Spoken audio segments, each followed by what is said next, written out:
Alright everybody, Mr. Gazda here, 196. Let's do this. Number one, you got to rewrite these. This is what this space is here is for, and here use it or scrap paper, rewrite them highest number on top.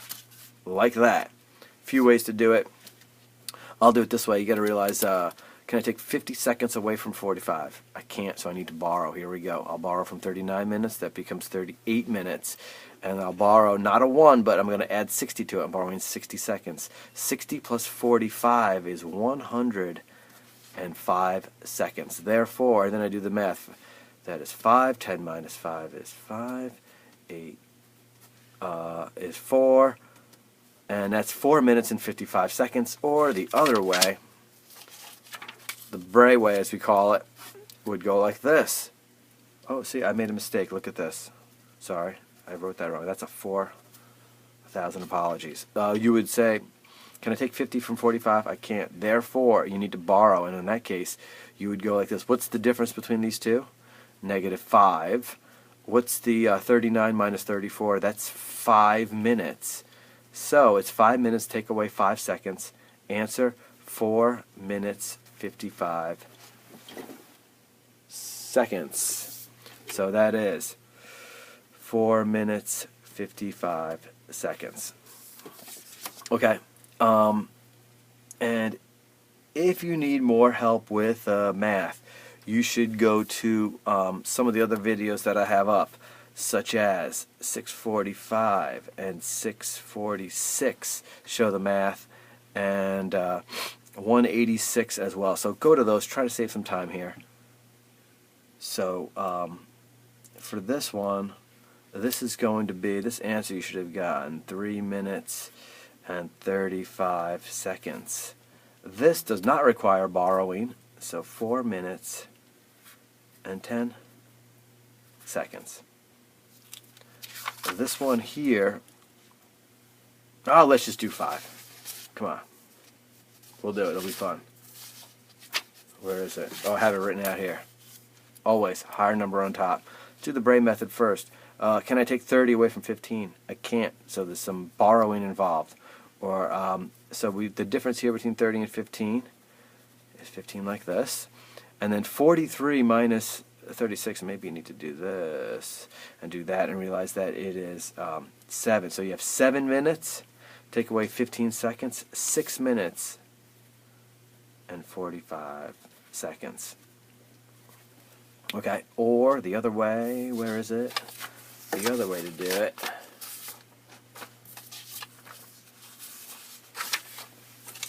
would be 443.15 minus 436.30. Realize you need to borrow, and you go like this. Let me use a pencil here so we can separate. See the difference? That becomes 42 minutes, and then you borrow 60 seconds. Add it to this. Add 60 to 15, which is going to be 75, and then you give that is 5. That is 4, and then you could do regular borrowing as long as you're not borrowing across the colons, and it's going to end up being 12 minus 6, 6 minutes and 45 seconds. Same answer. So either one of those, whichever way you prefer, you're more comfortable. This answer here does not involve borrowing, and it is 3 minutes and 30 seconds. Okay, 3 minutes, 30 seconds. Now, I'm gearing up for the bottom part by getting my reference table out. 7. S waves travel how far in 11 minutes and 40 seconds? S waves. Here we go. Page 11. S waves. 11 minutes and 40 seconds. So what you need to do is go like this. 11 minutes and 40 seconds is here. Make sure I go to the S wave line over to here, and then follow it down, and that is, count this out, these go by 200s, these go by 200s, that is 3,600 kilometers, 3,600 kilometers. 8. P waves travel how far in 9 minutes 40 seconds? 9 minutes 40 seconds, here we go. What are we doing? P waves. P waves are here. Where's 940? 940 is here. 940 is here. Go over to P waves here. And that's going to be right there. Follow it down. That is 6,200, 6,200, 6,200 kilometers. Okay, so this is just how this chart works. Now I'm trying to figure out how long it takes, how many minutes and seconds to travel 8,800 kilometers. That's P wave. P wave 80. So now I have to go to here. I have to go here. 8,800 is here. Oh, look at all Follow this it up, follow it up, follow it up. Please, VT. 8,800 up to here, right? And then follow it over. And it is 12 minutes, 0 seconds. 12 minutes even. 12 minutes, 0 seconds. P waves take how long to travel 4,200? What are we doing? P waves. What am I doing? 4,200. See, Miss VT got me all frazzled there. Coming bursting in here, yelling and screaming, busting up the joint. What are we doing? P waves, 4,200. Here we go, up to here. Follow it over. 7 minutes, 20 seconds. 7 minutes, 20 seconds. Alright. 11 S waves take how long? 7,400 kilometers S waves. So you get the gist. This is kind of how it's going to go. Make sure you're always doing the right line. I'm doing 7,400 up to S waves. It's hard to fit on the screen. I hope I can fit this on the screen. I think I can. 7,400 is right here. Up to there. And follow it over. Am I still on the screen? Barely. 19 minutes and 40 seconds. 19 minutes, 40 seconds. Okay. 12. S waves travel how far in 17 minutes and 0 seconds? So now we're kind of, going over here. 17 minutes 0. Follow them over to the S wave down to there. Look, it falls dead on. 6,000 kilometers. 6,000 kilometers. 6,000 kilometers. Okay. Now, this is the scrap paper portion of our program. So you're going to need some scrap paper here.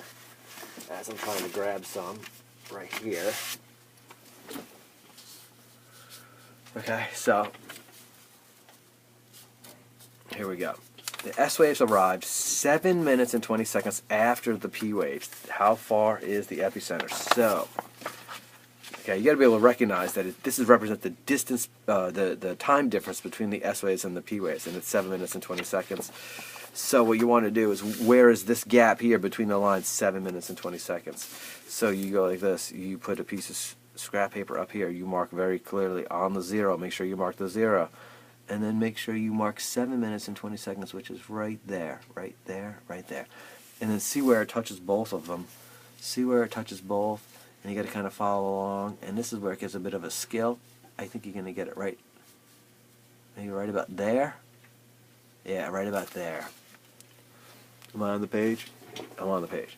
I'm on the screen. So then I follow it down to here. And it's 5,800 kilometers. 5,800 kilometers. 5,800 kilometers. Alright, that's 13. 14 goes like this. It gives you the P wave arrival, S wave arrival. You're going to figure out the time difference and then use a scrap paper to get the distance to the epicenter. Like this. So time difference, we're going to write it over here. So this is why we do the time stuff in the first place. Minus 341.20. Now, can I take 20 from 40? I can. No need to borrow. So it's one of the more straightforward math problems. That's 2. And then this is 8 and 0, 0. So the time difference should be 8 minutes and 20 seconds, meaning the S wave arrived at 8 minutes and 20 seconds after the P wave. And then how far is the earthquake epicenter in this case? So I get my reference table. I want to mark 820. I'm going to mark, let's go like this. Nice, good section of my scrap paper. 0, 820. And I can't get my head right over. I usually want to get like dead right over 820 and see where it touches both. I got to keep moving here. I got to, where we go? So it's got to keep going here. No, that's too. No, that's too far. So I think it's right here is a good. Right there. Am I on the screen still? I am. Alright, and then I follow that down. It's right here. 6,800 kilometers. 6,800 kilometers. Alright, the key thing is getting to know this chart, how to use it for a lot of different things. Know it up and down, backwards and forwards. That's really what our goal is here.